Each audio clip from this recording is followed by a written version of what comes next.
Hello and welcome to this week's episode of the Make More Placement podcast. Today we're going to be talking about why most recruitment and search business owners struggle to win new clients and how to make sure you're not one of them, part two. So we've done part one a few weeks ago and covered 5 things there. We're going to do another 5 today on why most recruitment and search business owners struggle to win new clients and how to make sure you're not one of them. So if you're a recruitment or search business owner and you want to win more clients, this is the place to be. And before we sort of dive into the main content, I just want to remind you that this podcast is sponsored by Placement Box. That's placementbox.io.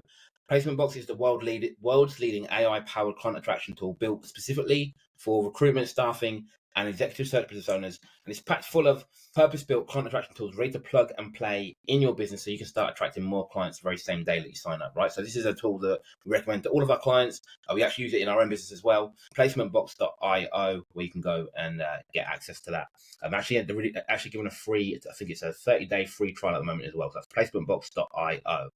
Okay, cool. Look, let's dive right in. Again, if you're listening to this live in the Make More Placements Facebook community, I'll type the word live in the comments, or if you listen to the replay, what type of replay as well, just help the algorithm, help us get more people to see this episode. Again, if you're listening anywhere else, so iTunes, Spotify, YouTube, whatever, remember to like and subscribe as well so you get updates on future episodes. But cool, look, let's dive right in. Why most recruitment and search business owners struggle to win new clients and how to make sure you're not one of them, part 2. Before we get into that, I'm just gonna quickly recap on what we covered in part 1. Again, I would recommend, if you haven't listened to that, I recommend go back and listen to that as well, just so you're updated. So number 1 reason is you're going after prospects who are hiring right now and neglecting relationships with future hiring managers or hiring managers hiring in the future. 2 is not spending enough time, effort, energy, or resources in business development. 3 is no documented marketing process. 4 is no predictable way to bring in clients. 5 was no sales process. So look, let's dive right into number 6, right? Number 6 is not asking for the business. The 6th reason that you're struggling to win clients right now and what you can do about it is not asking for the business. Terry, can you explain what we mean by that? I guess some of the implications and what we can do to turn things around. Yeah, sure. So one of the biggest fears that all humans have is the fear of rejection. Nobody wants to be rejected. That's a fact. And it's a big fear for most people as well. As a consequence, what often happens with recruiters is they can get into a meeting with a hiring manager. They can talk about how long they've been in business and what their mission statement is and how they find the top candidates. The client politely listens to everything that the recruiter has to say. The client thanks the recruiter for their business. They part company, and that's it. There was one question they didn't ask. Can I have the business? But they didn't ask for the business because of this fear of rejection. So because they have this fear of rejection, unconsciously what you're thinking, if I don't ask for the business, I'm not going to get rejected. What we know is, though, that those individuals that can overcome that fear or embrace rejection, that's another key as well, by the way. If you acknowledge that most of your marketing, most of the sales pitches you do are not going to be successful, but for every rejection you get, it's going to take you closer to getting a yes. And so that encourages you then to embrace the rejection, the more successful you're going to be. The recruiters that have that mindset tend to enjoy more success because they ask for the business. It's just really simple as that. They're okay with the rejection. If they get the rejection, they will try and win it back. If they don't, hey, listen, that's cool. Let's shake hands as part as friends and on to the next. That's, to me, is one of the biggest challenges that all recruiters of all levels have, is this not asking for the business because of fear of rejection. Does that make sense, Drew? Yeah, it does. And I just want to add to that as well, right? It's not, it goes deeper than that. Okay, it's not just asking for the business, right? What we find as well is that a lot of recruiters, even the ones who are asking for the business, once they get over that first hurdle, they're not asking for it on the terms they actually want. Right, so you speak to so many recruitment and search business owners, and they're not really getting the fee they want for their services. And they say what they'll tell you is that my clients won't really pay a higher fee, or my clients don't do it that way, or they're not winning retainers, they're not winning exclusives. And I say that my clients, my clients aren't willing to pay exclusives, or go down the exclusive route, or go down the retained route, or they're not willing to do it on these terms or these terms, right? And then when we review a lot of sales calls for our clients, and a lot of sales calls for people that speak to us for help. When you listen to it, one of the biggest reasons is they're simply just not asking. Like, they're not asking for the fee they actually want, and they're just accepting what the client tells them. They're not asking for the terms they want, and they're accepting what the client gives them. They're not asking for retained, they're not asking for exclusives. If you don't ask, you do not get. right? And this goes from actually winning the business in the first place, but also winning the business on the terms you want. The payment terms. Yeah, that's a really good point there, Drew. Was there anything to add to that, Terry? Oh, yeah, I think it's a great point you've asked there. It's not just asking about business, it's asking for all those things. And here's another common one where you sometimes hear recruiters say things like, the client says, what are your fees? And the recruiter says, we normally charge 25%.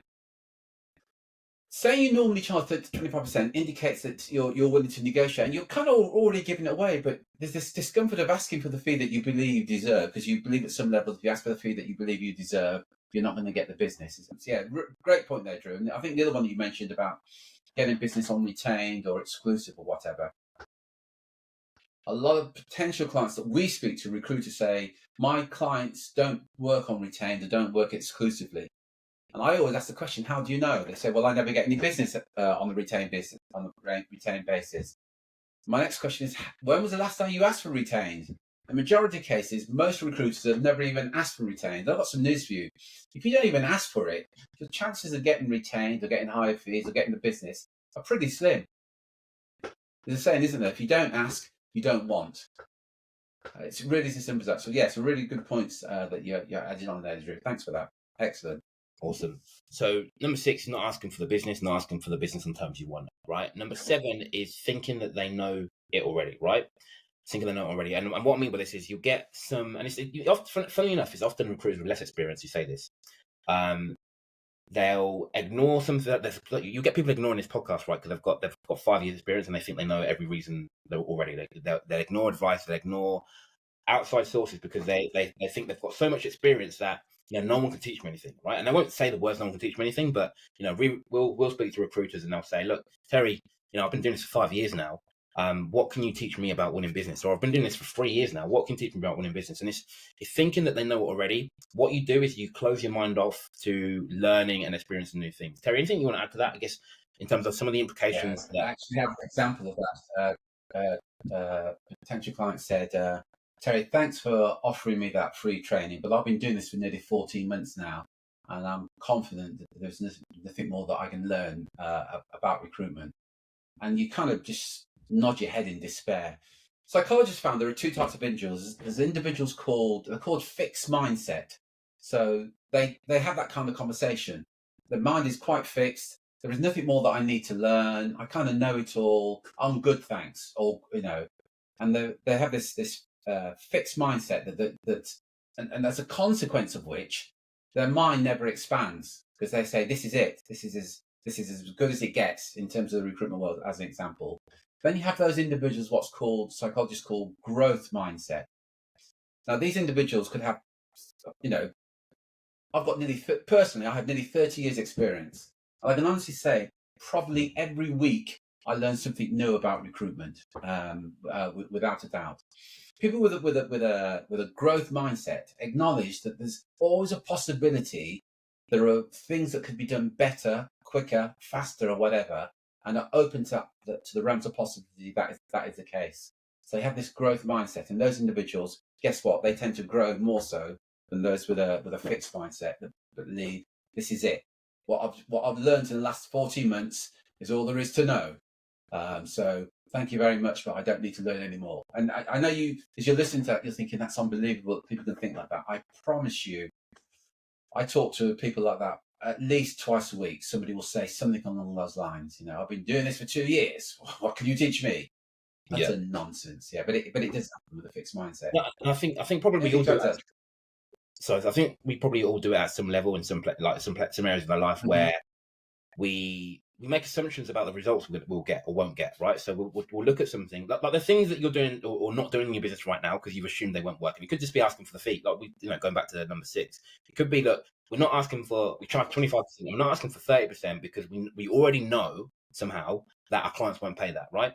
And it just again, like Terry said, growth mindset. Business really is about constantly testing, measuring and improving, right? You're going to do some things that don't work and you'll be right. Maybe you think they don't work, you try it and it doesn't work, but there's going to be things that you think don't work that you try and they get great results, right?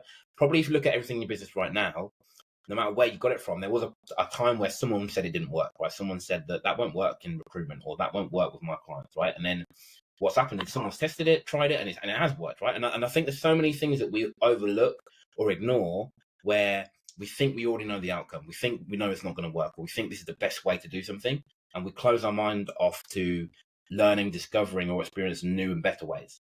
Terry, anything you want to add to that?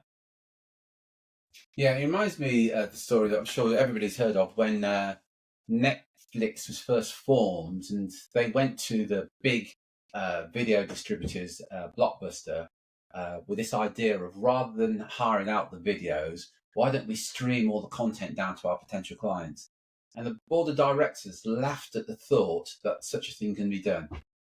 Blockbuster doesn't exist anymore, and Netflix dominate the market, all because of that fixed mindset, all because they thought that can't be done. You know, we've been doing this for years, Blockbusters. It's always been done this way, so that's why we're going to keep doing it.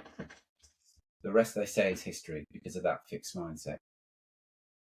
100%. So that brings on to number 8.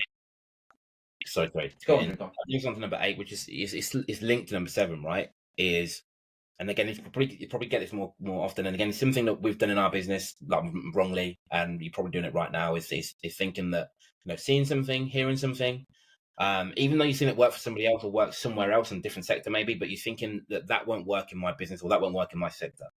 And this could be down to the way business development, the way you market and promote your business, could be down to the way you sell the service itself, could be down to deliver your service. Is that, again, it comes down to making assumptions, right? Or thinking they know already, right? But it's, sector specific, the way you look at something. And maybe it's like email marketing, and, that won't work with my clients, or, my clients don't respond to LinkedIn messages, or my clients don't respond to cold calls. It could be anything, right? But you're thinking that, that won't work in my sector, that won't work in my business. Terry, anything you want to add to that? Yeah, I remember Coach talking to us and saying, because look, full disclosure, we've said that as well. Yeah, but that won't work in our business. But Coach said to us, he said, your opinion doesn't actually matter. Neither does mine as a coach. All that matters are the results of the test. So I get that you think it's not going to work, but that is your personal opinion. What I suggest you do is test it and then base your opinion on the results of the test that you carry out, rather than you saying, yeah, but my market's different and that won't work. How do you know? Because I just don't think it will work, rather than being based on any evidence whatsoever. Yeah.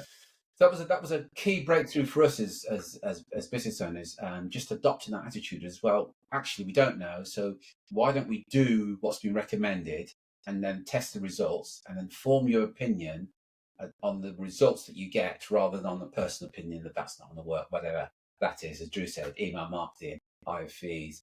I mean, we could go on and on, all the things that we've heard.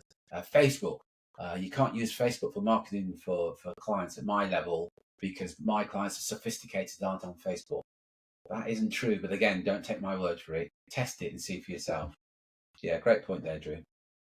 Awesome. So number 9 is not optimizing what's already working. So number 9 is not optimizing what's already working. So again, what we mean by this, if you've been in business even a short amount of time, or you've been in this industry a short amount of time, you'll have at least some process that works, right? For getting clients, for doing anything, right? It could be delivery, could be business development, could be sales. You have some process that works, right? So again, obviously, look, we speak to a lot of recruitment and search owners who reach out to us for help with their, bringing clients into their business, or specifically bringing exclusive retained clients, right? High quality clients into the business. And often, on the call, we'll, ask them, okay, look, no, what are you doing at the moment? What do you do to bring clients in? And they'll walk you through their process or what they're doing right now. And then another question we ask is like, okay, how long have you been doing this for? And you'll find that people are stuck doing the exact same process they were doing 20 years ago, 30 years ago in some cases, right? Or even 5 years ago. And again, I'm not saying that, you need to throw everything in a bin, but part of business growth, part of improvement is looking for ways we can optimize things. So there'll be things that are already working in your business, working well. Sometimes there's a temptation to, if it's not broken, don't try and fix it. Or if it's working, just leave it alone, right? And again, there's a time and place for that. But there's also time and place for, okay, it is working, but what can we do to improve it? How can we make it work even better than it is already now, to improve that function, to improve the amount of clients we're bringing in, improve the amount of leads we're generating? Terry, anything you'd add to that? Yeah, a couple of examples. The average contingent recruiter will fill between 20 to 40% of the roles that they work on. let's say it's 30%, just for sake of this conversation. One of the things you could optimize there, if you were to get your fill rate up to 60%, you would literally double your revenue just like that, with no additional cost, simply by optimizing your fill rate. Another one we sometimes hear is, I send out, I don't know, 500 emails, and I only get 2 inquiries. Or let's say I get 10 inquiries, and one that leads to a piece of business that we deliver on. Again, about optimization, it would be worth, if you sent for every 500 emails, you get 1 job order that you deliver on. What it suggests is, if you just send out twice as many emails, you get twice as many opportunities, and you'd fill twice as many roles. Same whether you're, calling. If you're cold calling at the moment, if you were to test that against, rather than cold calling, but have some sort of marketing process in place, so that rather than cold calling, you optimize your call time by only calling people that know who you are. Again, it's all about optimizing, but as Drew said, not saying to throw it out with the bathwater, but it's worth testing these things and seeing how you can improve or optimize what you're doing right now. For many people, you're kind of sitting on the gold mine. If you're sending out emails and you're getting the response, look at optimizing it. Look at sending out even more emails. Sure, you're going to get more rejections, but you're also going to get more positive responses as well. Whatever it is you're doing, it's always worth, if you're getting the results that you want more of that, optimize it to improve on those results. Thanks, Drew. Awesome. So, and then number 10, in fact, let me just recap on other before we go to number 10. So number 6 is not asking for the business. Number 7, thinking they already know, or know that already. Number 8 is saying that won't work in my sector, or that won't work in my industry. Number 9 is not optimizing what's already working. And number 10 is relying on one or few methods for bringing in clients. So relying on one or few methods for bringing in clients. Again, it's something that we hear quite a lot. But Terry, again, can you explain what we mean by that? And I guess some of the implications that we see happening in the recruitment and search business owners that we speak to.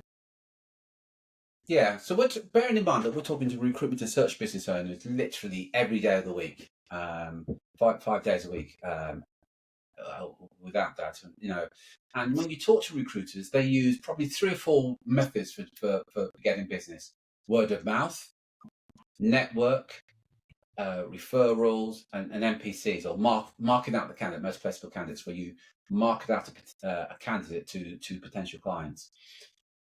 I want to be clear about it. All those methods work, and you'll get some business. But again, think about it. If you're using 4 methods for getting inquiries and getting leads, but your competitors using 34, it was, you wouldn't be surprised to hear that they're enjoying more success than you. And it's not because they're better recruiters than you. It's simply because they're using different methods.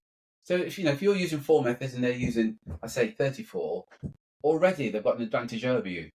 Yeah. So it is about, not optimizing. It is about using different methods rather than relying on those few methods and what people then say, well, we've always done it this way and this method's worked. And I get that. But if you want to grow, if that's what you really want to do, and 99% of recruiters that we talk to, they want to grow their business, you're going to have to use other methods rather than relying on those few methods, such as word of mouth, referrals, networking, and marketing out candidates. So yeah, find other methods, and there are many, many other methods that you can use for getting in front of a hiring manager who's looking to engage a recruiter. So yeah, use some of those as well. Anything to add to that, Drew? Yeah, and I think just the other thing to add is that the more methods that you use, the more stable your business development is as well, right? So I think no matter how you win business at the moment, right, whether it's referrals, cold calling, whatever, I think sometimes what can happen in any given month is that it's not as effective that month, right? So maybe cold calling just doesn't work well that month, or you don't get as many referrals that one month as you do normally. When you're just relying on referrals, when you get less referrals that month, it hurts, right? You're dropping business.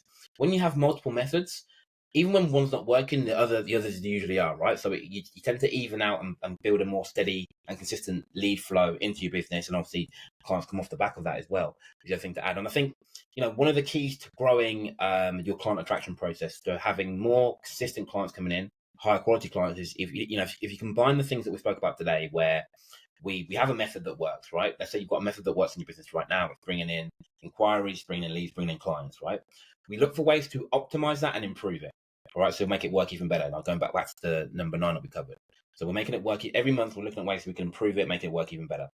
We then want to get to the point where, going back to the first session we did in this, we have a documented process, right? So we've documented why it works. Step 1's this, step 2's this, step 3's this. It's documented to the point where we can actually give it to somebody else to do, right? So we outsource it either with or automate it either with technology. So we get, we can maybe if it's email, we can automate that process so it's happening in the background without taking our personal labor, or we hire somebody to do that process manually for us, right?